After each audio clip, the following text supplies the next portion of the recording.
Okay, hai, Assalamualaikum. Kali ni saya nak berkongsi tentang apa yang kita perlu buat apabila kita nak melakukan sesuatu. Apabila kita ada niat nak buat sesuatu ataupun apabila kita ada impian nak buat benda tu. Sama ada impian ataupun sesuatu tu adalah sesuatu yang sangat besar ataupun sesuatu yang kecil je.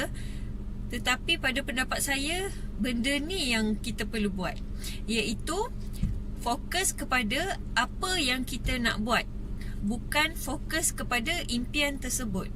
Contoh, saya sebenarnya dah lama dah tak upload video.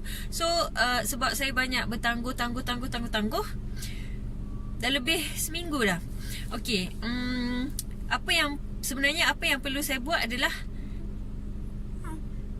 esoknya, bukan, malam ni saya kena bagi tahu esok aku nak buat video macam mana, pada pukul berapa, dekat mana. Esok maknanya saya kena fokus dalam kepala saya nak buat video tu, tajuk apa, macam mana cara penyampaian video tu dan sebagainya. Saya kena fikir benda tu. Bukan saya tak boleh fikir esok video aku kena upload, esok video kena upload. Tak boleh fikir macam tu.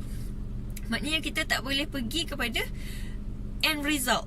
Kita kena fokus kepada cara-cara nak buat, ataupun kita kena fokus kepada step-step, langkah-langkah seterusnya yang kita perlu buat untuk mendapatkan end result tersebut. Okay, so tu je perkongsian saya pada hari ini. Sangat pendek. Sekiranya bermanfaat, boleh klik like, share dan komen, dan subscribe untuk video-video bawah 10 minit daripada saya. Terima kasih. Bye. Assalamualaikum.